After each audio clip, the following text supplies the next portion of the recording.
Hello, ladies and gentlemen. My name is Avarice, and today we're taking a quick look at Bear With Me. Bear With Me is an indie point-and-click story adventure noir game developed and published by Exordium Games. The selling price is $4.99 on Steam. The release date was August 8th, 2016. We did receive a free copy of this game for review. It's actually funny about that. We actually asked for an entirely different game, Agenda, and they ended up sending us the review codes for Bear With Me. Trying to get Agenda right now, so we're going to see where that goes in the future. But currently we have this, and while this wasn't exactly what I wanted to get, and it's almost 2 months past the release date, currently it is September 29th of 2016, it's a little late to be doing a first, critique, I guess, a release critique. However, it's still an interesting game, and I think it deserves some coverage here. So, what do we have here? Well, we have the continue, settings, quit, and new game options. We can see here our main characters and the general art style of the game, which is a very black and white noir 1930s kind of movie. Looks very cool. We can see here the developer name, which is kind of cool that they've worked that in there. I kind of like that. We can see here, if you look close enough, you actually see on the posters there, it says, now showing Bear With Me. And it shows that these two are going to a movie about themselves. In reality, that's kind of what it looks like here. I just found that very interesting. Alright, so settings options. Well, we do have speech, music, and SFX volume options. The SFX, I really just left them at max. There wasn't really much to do there. Just kind of rainfall, very, very basic noises. Not too much going on there. It's okay. It's fine. Music, it's off by default for me. Interesting thing is, when I turn it on, there's some interesting soundtrack going on back there. I'm going to go ahead and turn that on and let you take a look at it really quick before we continue with the rest of the game. For the most part of what I've been able to tell, this is the only place the music actually is in. In the game itself, I haven't run into any area that has the music activated, so I might as well just leave it off. Let's go ahead and try that out real quick first, though.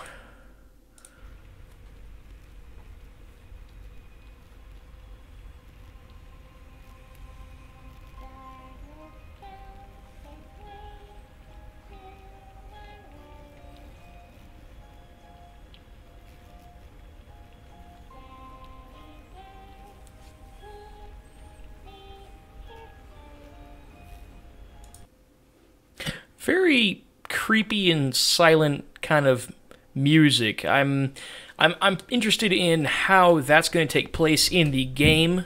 For those who are interested, this is, like I said before, a point-and-click story adventure game. So I don't want to be messing too much with the story. So I'm going to go ahead and leave it out there. I'm not going to really talk about what goes on in the beginning or anything else, because it is an interesting story, and I feel like everyone should experience it for themselves. Alright, so speech settings. This is where I ran into my first issue with the game. First and only, really, I think. First of two. I have two issues with the game. I'll explain the second one in a minute. So, issue with this. No matter how much I adjusted it, the game sounded the same to me. The narrations and the voice actors sounded the same, even at max volume or minimum volume. I've changed my computer's sound settings, I've changed the game sound settings, it just all sounds the same no matter what setting I have it on. It's very weird. I don't know what's going on there, maybe it's my computer, maybe it's the game. Big issue there. Yeah, I say big issue, really it's not, because I enjoyed the narration and the actors, the voice actors for the game. So, honestly, it's not that big of an issue. It's a little bit of a gripe, though. Let's go with that. Yeah, it's a bit of a gripe. Alright, so language settings. You have English, Spanish, Italian, French, Dutch, and Russian, it looks like. So, pretty basic general settings. That's not too bad, especially when there's a lot of text in the game, so nice to have. Resolution. There are a lot of different resolution options. I'm not going to change this because it will mess up with the recording, so we're going to leave that alone. And the ability to play in windowed mode, which is always fantastic. Not necessary for this game with my recording setup, but very nice to have if I need to use it. Alright, let's go ahead and get into the game. I want to tell everyone now that I am not going to be showing any story spoilers. Like I said, I want everyone to experience that for themselves. This game does deserve it. I'm just going to kind of demo the art style, kind of give my opinion, take a look at the narration that is, again, not story in any way, and just have a look at the game. Just want to confirm now and make sure nobody's going to be, go, no, you spoiled the game. I'm not. I'm not going to do that for you. All right, so our main characters. So what do we have here? Well, we have our main character here, who we are in control of, called Amber, and the secondary character called Ted. Not Nail, Ted. Nail is the thing that's on him, behind him on the floor. His name is Ted. He is a stuffed toy bear who follows us around. He has a 1930s cop kind of voice. It's really cool. I love listening to him talk. She is a young girl. I'd say maybe 10. She's very young. This game tends to reference her as much older. In one sequence, they called her dame or broad, referencing her as a dame or broad that we used in the 1930s type of talk. It's weird. It's very interesting. It feels like they're trying to add more time than what is actually a part of the game. She's a 10-year-old, but they're making it come across as if she's a grown adult almost. So I'm curious what's going on here. So that's where we get into my second issue with the game, and probably the most intense one. It's not game-breaking. It was just very displacing. All right, so again, no spoilers here. It feels like this might be a dream. It might be like her dream, because we have living, walking teddy bears, a living giraffe, and they're recognized as toys. They are recognized as toys. They're real things that are just sitting here talking. If we look at Miss Millie here, you'll hear her say, and this is also going to demo some of the voice acting, which I really enjoy. I think everyone will. Here we go. Millie, my toy giraffe. I've had her since I was 5 years old. She seems frightened. I should talk to her. My toy giraffe. So she recognizes this is her toy giraffe, but it's living, breathing, walking around and talking and giving us information. I'm not sure where the game's going with this. And this is where I was thrown for a loop. I was like, okay, why are there walking animals, and why is there a toy giraffe? Why is there a teddy bear? I don't have a problem with there being a teddy bear, but why is there a teddy bear? And the game hasn't explained that just yet. Now, I am very early into the game. It could be that they're going to explain it later in the game as to what exactly is going on, but as it currently is, it hasn't. It feels like this game is going to be pretty short, so it feels like it might not ever explain that, and that's okay. I'm just kind of curious what's going on. So it threw me for a loop when I started playing. I kind of stopped playing after that and came back to it because I really did want to continue it. The narration of the story is worth it. So, I don't know. It was a bit offsetting. Past that, let's look at the other things, because that was a minor gripe, and it could be resolved in the future with more gameplay. I don't quite know yet. But it was just, again, this is a first impression, so that's what I'm getting as from my first impression of the game. Alright, so if we click our little settings tab there, we do see we have the ability to resume the game, go to our settings menu, which you saw before, save, load, and quit the game. So we'll go ahead and resume. We have the name up here of what room or what area of the house we are currently in. We are in her house. So right now we're currently standing in her room, which is also the beginning room. This chest up here in the corner shows the items we have collected, also known as Amber's stuff. These are items we have found in the game just by quickly playing around and kind of messing with some stuff. There is a bit of crafting, per se. It's just point, drop, and click crafting. And, oh, hey, these two things work together. Cool. It's not really insane or anything like that. It's just basic. But it's enough to get across. There actually is another line in here. There's a line in here that is very fourth wall. She calls you out going, do you know what you're doing?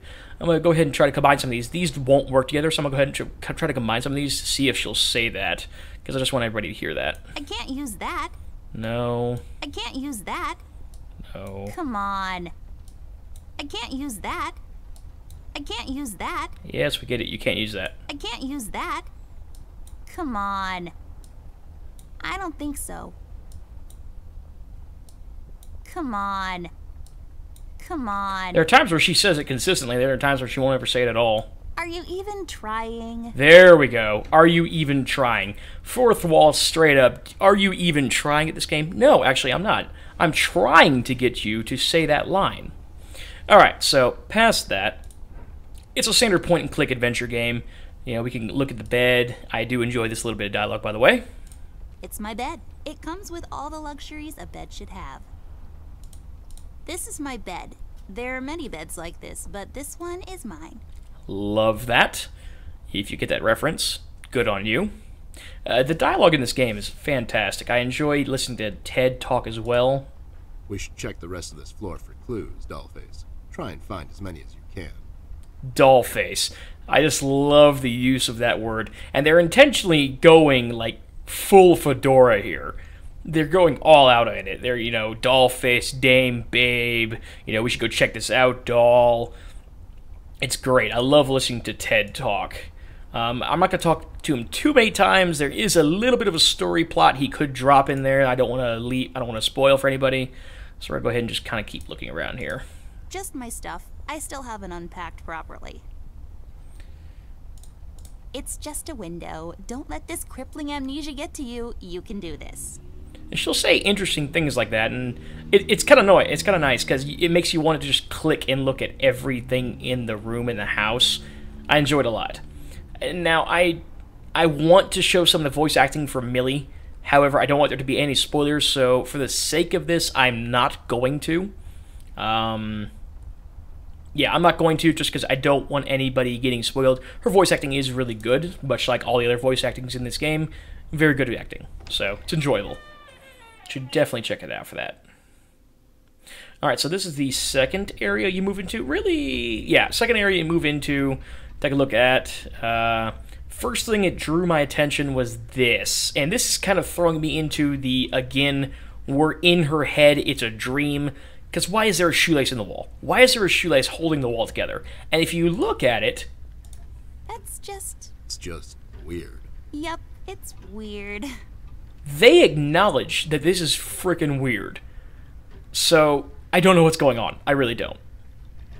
Let's see. If I listen to this painting, we'll get a little bit of a banter between them. It's great. It's a fishing village. Somewhere on the coast of Norway, probably. I'm so glad I got dragged out in the middle of the night to look at the paintings hanging in your house. What else am I going to do, right? Very nice. Love it. I just love listening to Ted talk. I want more of it. It makes me want to just keep going with the game. Unpacked stuff from our city apartment. Let's guess what's inside. I bet it's full of bouncing balls, sorted and packed neatly according to color, size, or bounceability. Her voice actor is amazing as well. The animations are pretty basic, but that's okay because it definitely feels like they invested more time in the voice acting and the story, and it shows. And I'm okay with that. The story over the graphics, very, very okay with. A lamp. Nothing else to it. It shines. I can see where I'm going. But if I can see where I'm going, that means I'll hardly ever get lost. So this lamp is like a beacon, reminding me that wherever I am, I can just look around and I'll find my way back home. There are achievements in the game for looking at everything. So, like, I remember there is a sandwich. What? That's a lamp. Why is there a sandwich? There are achievements for looking at everything in the game. So, like, there's achievement for looking at all the lamps. So it definitely encourages you to explore and use all the narration in the game. It's a ham, bacon, lettuce, and mozzarella cheese sandwich on pimento bread. It's mounted on my wall, and it shines. So it's like a sandwich that's also kind of a lamp. Okay. See, that was very confusing until she said that dialogue. I was going to be like, that's not a sandwich at all. That's a lamp. That's okay. That's kind of funny now. A random, generic asset placed to occupy empty space. Let's pretend there's something inside. Like... A golden retriever puppy just for you, doll. Oh my god! Is it really? I want to. Can we take him out? I'm gonna call him Cookie and walk him every day and... Yeah, no, it was a joke. Put a live dog in a sealed box with no air holes. Dum-dum. You're just so mean. That's the kind of stuff I'm talking about. Between those two is just great. I love that. And there's quite a bit of that in the game. There's these rooms we can go into, which again I'm not going to because it's exploring. There's this guy, which I can talk to, but I'm not. This guy has destroyed a recording already because I decided, hey, I want to try to get some of his voice acting and show that. Nope, he is nothing but story spoiler. So we're not going to talk to Rusty. He has an amazing voice actor, but we're just not talking to him. We can't do it. it'll spoil the game. We just can't do that. Even just talking to him and then skipping the dialogue, just listen to him talk wouldn't be enough, because it's going to show our text spoilers and options we can choose. No, can't do it. Sorry, Rusty. You have an amazing accent and an amazing voice, but we can't do it. It's a tree, like the ones outside, only this one is inside. It's creepy. I don't like it. A painting, or is it some sort of ink blot test?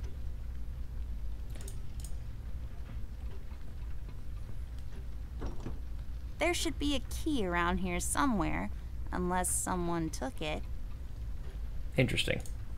I can go into the study, but I'm not going to click anything, because this is as far as I have gotten to the point in the game that I know for sure is not spoiler heavy. When I click on the random items, I think some items in here will be story spoiler. I just kind of want to show off what it looks like, show a few more areas of the game.